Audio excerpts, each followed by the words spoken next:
Let me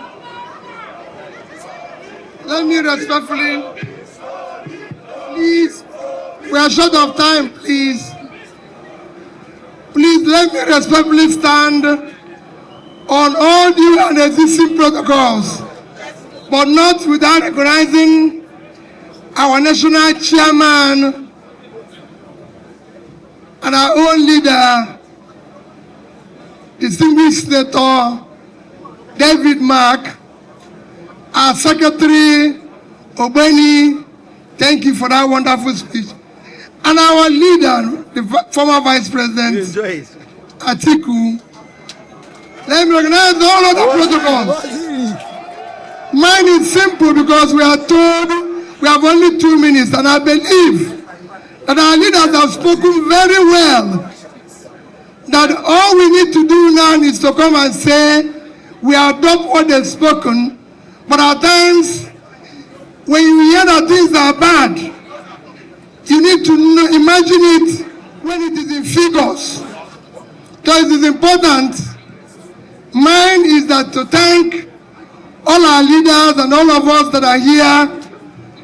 We need to work as a united Nigeria for the sake of Nigeria. The country is so divided. We need unity. The present government have ensured that it will remain more divided. And unity is important. Your country is collapsing. And if you allow it to go further, it will be worse. If you check your indexes, today, when the present government came into being, Nigerian ranking in terrorism was number 8. Today we are number 4. So if you give it another 4 years, we will be number 1. And that is definite. Obeni told you about our poverty. When this government came into being, you go and check World Bank record, our poverty rate was 41.6%, 88 million people. Today we are 63%, 140 million. So they've almost doubled that. When this government came into being, we removed subsidy on petroleum, and the reason why we removed it is so we can stop borrowing to service it and use the resources to develop the country. But today, when they came in, despite the fact that the government before them were able to pay subsidy, they left with a debt of 87 trillion. Today, we are about 200 trillion. So they borrowed 130%. That's why they're moving subsidy. And worse, this government is owing all contractors. No project of 2025 budget have been funded. So we have huge debt and we have borrowed more and everything. We are heading to a disaster. The reason why I use these short figures is to show you we are drifting. We all have to work hard. We all have to do whatever is possible. Anarchy consumes everybody. We must not sacrifice for the sake of our children. If we don't do anything, what is happening now will take a revenge on us and our children. God bless all of you. Your Excellency is the chairman of the party, Your Excellency the Vice President, the Secretary, distinguished ladies and gentlemen. Please, can we have some order, please? Can we have some order, please? Thank you. Can those people go back to their seats? His Excellency has the floor, please. Thank you. Your Excellency.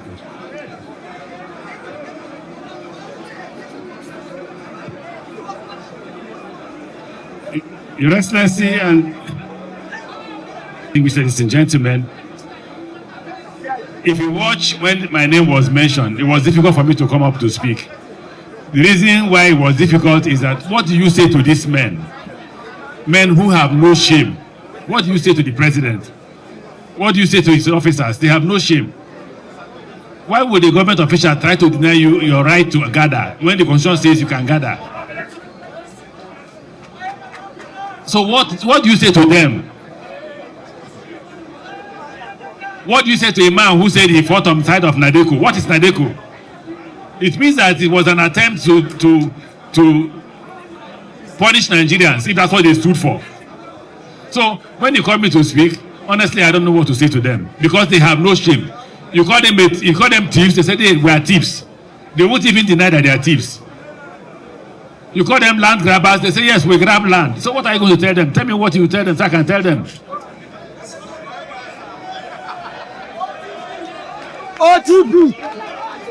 How can a man who said he's a Democrat, he was fighting on the side of Nadeko, be stopping democracy? Tell me what to tell President Tinubu.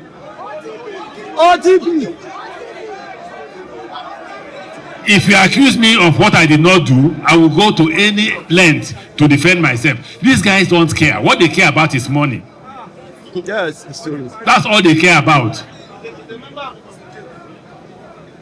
When we were forming APC, I know how many times President Tinubu met with me. I know how many times he told me how courageous I was.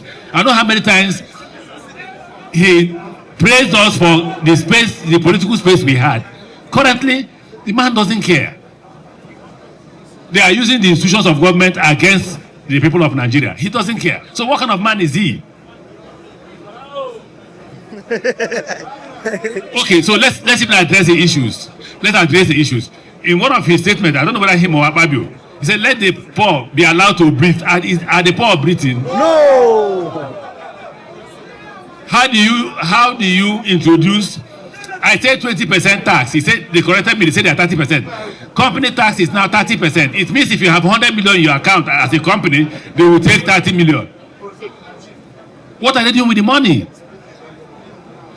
I watched yesterday, Nasarawa. People were running away from their community like civil war. The civil war image came back to my head. And I asked, look, when I was governor of Rivers State, you can't commit a crime in Rivers State and I will sleep. I'm not saying you will sleep. I won't sleep until I get you. When I get you, then I go to bed. Ask General Bello, ask IG Suleiman, was my commissioner of police then. All of us will not sleep until the person is arrested. Here, your citizens are trekking from one village to another as civil war, and you're doing nothing. You are going to address them at the airport. President, me, as governor, I went to the point where they say these criminals were, and I addressed their community. A governor in Plateau was inside APC. He entered APC. APC is armored personnel carrier to address his citizens. And we are in Nigeria. The first thing a leader will do is if there is war, you will be in front. That's why you're a leader. If you don't want to be in front, then go back and allow another person to lead. The taxes they have imposed, wait, June is here. When they start collecting annual company tax, you will see what will happen. Nobody can buy petrol. Nobody can feed. Let me repeat for those who attack me. If you Nigerians are not hungry, I am. You can attack me as much as you want. The situation is bad. Yes. It's terrible. And if you think President Tinubu will give you power, you are wasting your time. The ADC must come together, decide on a viable candidate. It must be a viable candidate. We did it in APC. When we joined APC, we looked for a viable candidate and we stopped them. No ethnicity, no religion. If you do ethnicity, we are back to square one. It's ethnicity and religion that brought you here. It's no religion. Today we are here. If you go to the market, no Muslim market, no Christian market. The market is Naira. Yes. It's true. It is up to you. God bless you. Thank you very much. ADC. Our most able chairman, members of the National Working Committee. This guy cap now. This guy cap. Come on, they one side. This guy. They one side. Your cap. Ah. I don't intend to make a long speech. The reason is every issue every challenge, Hi, phone. every problem confronting us as a country and as a people has been stated on this platform. What I would like to appeal to Nigerians, and particularly members of the ADC, is to make sure that this time around we really mean to change the situation in the country. I remember when APC was being formed, the entire political leadership in this country from various parties stormed into my house and said, look, if you don't come into APC, this is not possible. They literally compelled me to join APC, only for us to end in this state of affairs.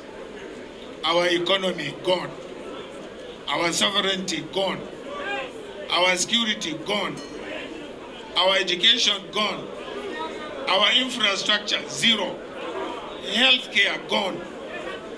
Now, what kind of a people are we? We must rise and make sure that there is change, and a genuine change, a sincere change, to rectify all these challenges I have enumerated. We are, people of my own generation, are in this game, if you call it game, because of you, young men and women, our children and our grandchildren. This country has been good to us, but we don't believe that this country is being good to the current generation, to the youth, to the women, or the future of this country. That is why we are today in ADC, to bring about sincere change. Believe me, you cannot get away with corruption in the government of ADC. You cannot. You cannot get away compromising with criminals and terrorists to make life impossible in this country. No, that is not what we intend to do. Absolutely not. Therefore, it is a struggle for all Nigerians. But I will not end these remarks without indicting the chairman of INEC and INEC itself. Because it is clear, it is obvious, the evidence is there, INEC is being used to scuttle democracy in this country. Now let the federal government know that we fought the military to bring democracy in this country, and we are going to fight them to bring democracy in this country.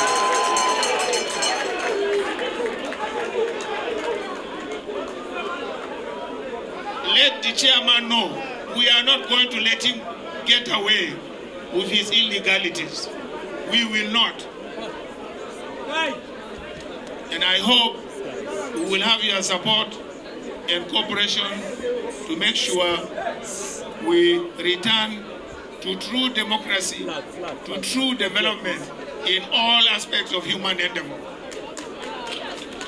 I want to thank you very much for giving us this opportunity to address you today, and of course to congratulate the ADC for organizing this convention for the purposes of the constitutional provisions of the party. I wish you every success. Good evening. Thank you very much. Thank you very much, Atiku Abubakar, for your words of wisdom. Ladies and gentlemen, I want